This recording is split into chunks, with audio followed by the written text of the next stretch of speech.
The letter came on a Tuesday, slid quietly under my apartment door while I was still at my second job. It bore the official letterhead of Brennan Walsh and Associates, Grandma Rose's long-trusted attorneys. They'd always managed her affairs with the kind of polished discretion that only came with generational wealth. "Dear Mizera Winters," it began. "In accordance with the secondary provisions of your grandmother's trust, we are required to notify you of recent attempts to alter the status of your fund." I sank to the kitchen floor, still wearing my stained barista apron, and read every chilling word written in the cold, impersonal tone only legal language can deliver. It stung more than anything else. My name is Mizera Winters, and up until 5 minutes ago, I believed I had $5 million waiting for me when I turned 25 next month. Grandma Rose had never promised it directly, but I knew. I knew by the way she gently squeezed my hand during awkward family dinners, while my mother lavished attention on my golden boy stepbrother James. "You've got her backbone," Grandma used to whisper. "That's worth more than a pretty face." I held on to those words like armor, because to my mother, I was little more than an uncomfortable reminder of her first marriage, a marriage to a professor who chose books and intellect over her thirst for status. I was too tall, too sharp-featured, too much like the man she never forgave. When she remarried Richard Vanderbrook and acquired a stepson who looked like he belonged on a magazine cover, I became nothing more than background noise. But Grandma Rose, she saw me, truly saw me, and apparently she saw this coming too. Hands trembling, I called the law firm. To my surprise, Mr. Brennan himself picked up, even though it was past 7 p.m. That's when I knew this wasn't just about a routine transfer. "Ms. Winters," he said, his tone calm but layered with significance. "Would you be able to come in tonight? This matter is delicate." "Is this about the trust?" I asked, barely able to get the words out. "Is this about my mother?" "Your grandmother was a remarkable woman," he replied, gently cutting me off. "She planned for complications. Can you make it to our offices?" I was there in 20 minutes, still in my Coffee Street uniform. The building exuded generational power, rich leather, mahogany walls, and silence that felt expensive. Mr. Brennan met me in the lobby. He was silver-haired and sharp-eyed, his smile unreadable. "Isla," he greeted, his voice warm. "You're the spitting image of Rose at your age." Same stubborn chin. He led me into a conference room where 2 other lawyers waited beside neatly stacked boxes of documents. The kind of setup that signaled either windfall or disaster. "Your mother was here last week," Brennan began. My breath caught. She brought documents, medical evaluations, power of attorney papers, and formal requests to transfer your trust to your stepbrother, James. I stared at him, unable to process. "She claimed you were mentally unstable, that you dropped out of school due to psychological issues, that you weren't fit to manage a financial estate." He slid a manila folder across the table. It was extensive. Dr. Morrison's signature. Psychological assessments. All properly notarized. I recognized some of the names, doctors affiliated with Richard's country club. People who wouldn't know me from a stranger on the street, but would sign anything for a generous donation. "But here's where things get interesting," Brennan said, the corners of his mouth turning up ever so slightly. "Your grandmother left a sealed envelope with very specific instructions. We were only to open it if your mother ever tried to access or modify your trust." He produced the envelope, a cream-colored one with Grandma's signature purple wax seal, now broken. "Would you like to read it?" he asked. "Or shall I?" "You," I whispered. My hands were too shaky to hold paper, let alone read. Mr. Brennan adjusted his glasses and began. "To my attorneys and my granddaughter, if this letter is being read, then Vivian has done precisely what I feared. She has attempted to rob her own daughter in order to hand everything over to that hollow boy she holds above blood." My heart stopped. Vivian always believed beauty could buy wealth, and that plain girls should be content with leftovers. She told me as much when she was 13, right after criticizing her daughter for being too tall, too intense, and too much like her father. She never knew I overheard. But I did. I heard every word. The letter went on. She also never knew I changed my will that very night. I could barely breathe. "The trust she's after? It's a decoy. It holds $5 million in tightly regulated funds, money that can only be accessed by you, my dear, on your 25th birthday, or by someone using forged documents, which would automatically trigger a federal investigation. I glanced up at Brennan, stunned. The real inheritance, Brennan continued reading, is something else entirely. My throat tightened. Your true estate holds $27 million. It's spread across various holdings, disguised through an intricate network of shell corporations that Vivian couldn't untangle, even with a fleet of forensic accountants. Mr. Brennan holds the full documentation, and I've ensured that every cruel comment, every moment of favoritism, and every attempt to smother your light is recorded, permanently. The recordings are stored in the third box, Brennan said quietly. Use them however you feel is right. Never let her shrink who you are, sweetheart. You were born for more than just being decorative. With all my love and my fury, Grandma Rose. He paused, then added, P.S. The cottage in Maine belongs to you as well. She doesn't even know it exists. An asterisk marked the end of the letter. The room went completely still. I could hear my own breathing, uneven and sharp in the silence. $27 million. Hidden recordings. A grandmother who'd braced for betrayal long before I could even spell the word. There's more, Brennan said softly.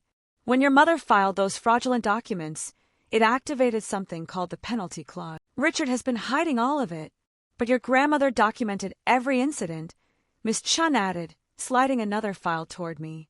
Inside, photos of James at casinos during the exact weeks he was supposedly attending university.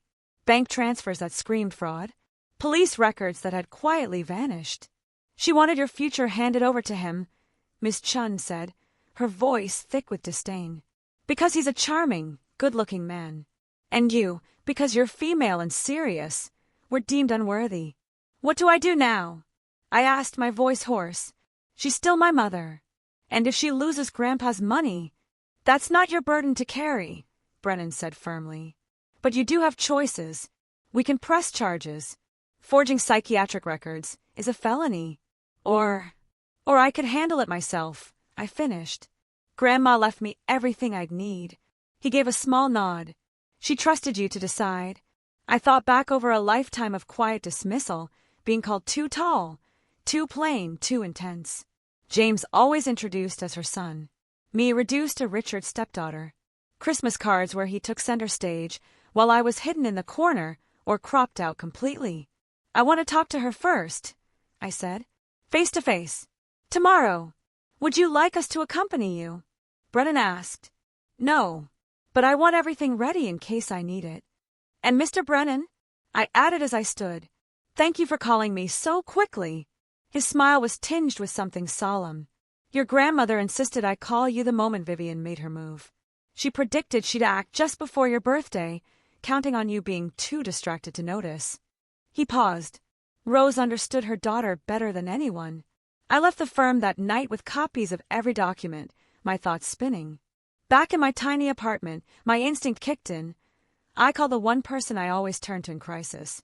Professor David Winters answered on the second ring, even though it was well past midnight in London. Ellie, what's going on? I told him everything. Every letter, every file, every betrayal. The silence on the other end stretched, so long I thought the call had dropped. I'm flying home, he said finally. You don't have to. I started, but he cut me off. Yes, I do. I should have fought harder for custody back then. I knew what she was. I assumed she'd at least protect you financially. She didn't, I said. But Grandma did. Even now. She was the only decent person in that entire house, he said, voice thick with emotion. 27 million, Ellie. Do you understand what that means? You're free.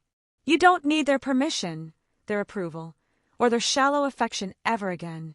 The next morning, I dressed deliberately.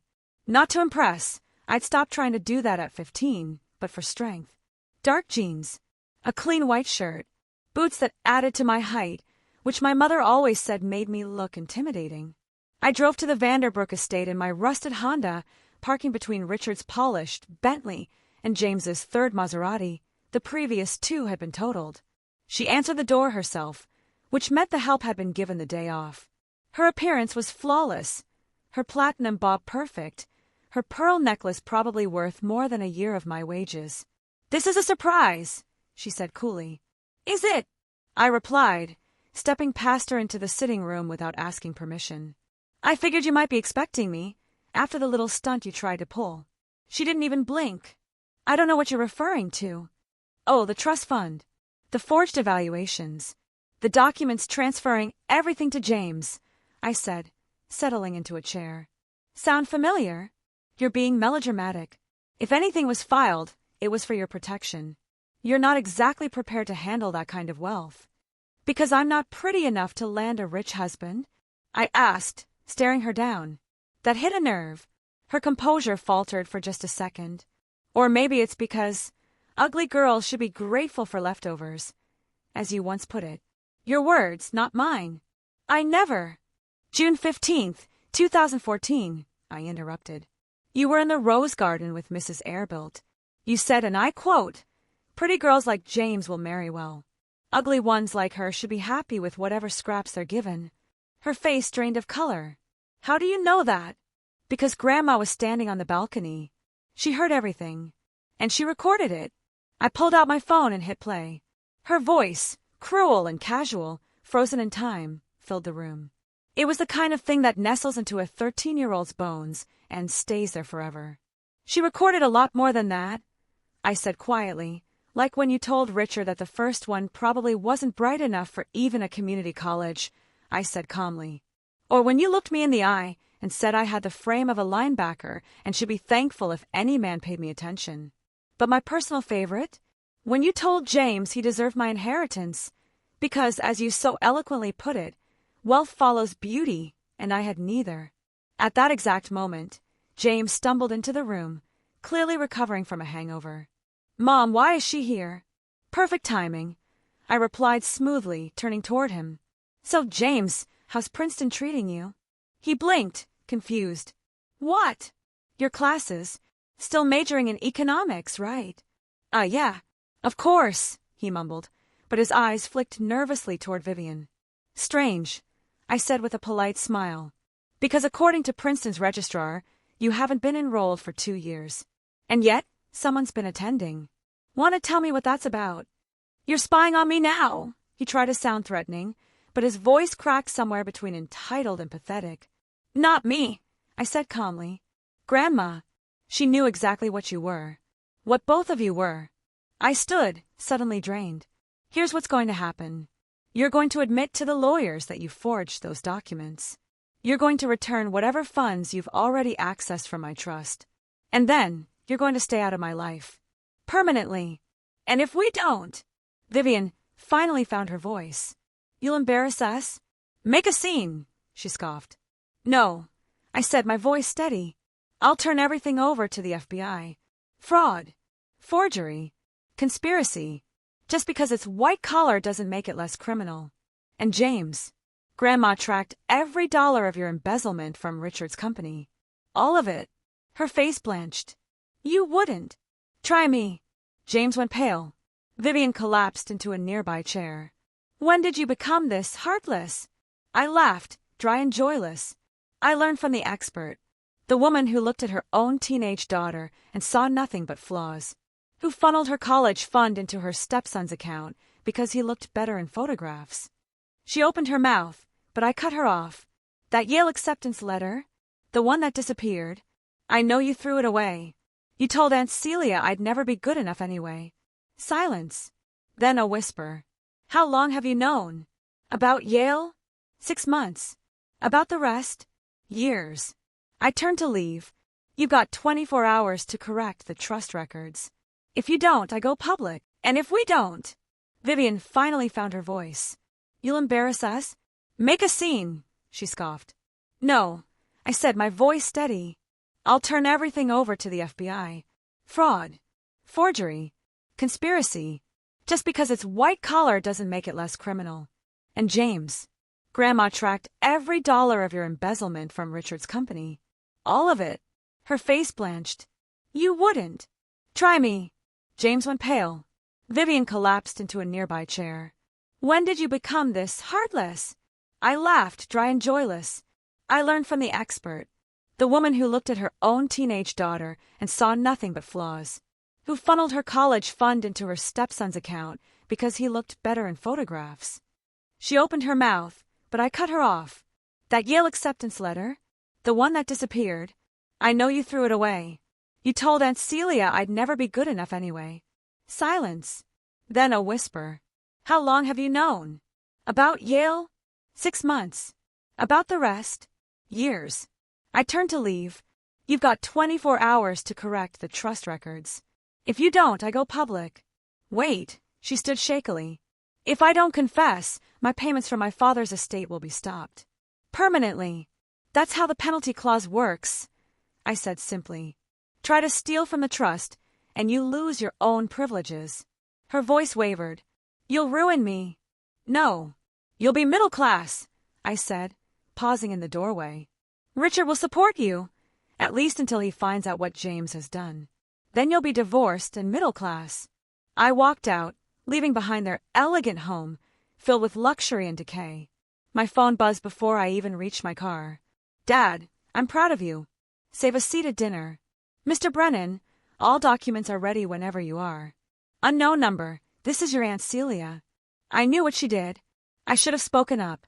I'm sorry. Can we talk? I sat in my old Honda, parked between luxury vehicles I never wanted to own, holding a kind of power I never asked for. $27 million. Not beauty money. Not marriage bait. Not leftover charity from someone else's fortune. Mine. In my mind, I heard Grandma's voice again. You've got my backbone. I drove back to my tiny apartment, past the cafe where I was still scheduled for one more shift because I'd promised I'd show up, past the community college I'd enrolled in after Yale mysteriously rejected me, past the life my mother thought I deserved. But Grandma Rose had thought otherwise. She saw a tearful, awkward teen and built a fortress around her of trust funds, sealed letters, and ironclad plans.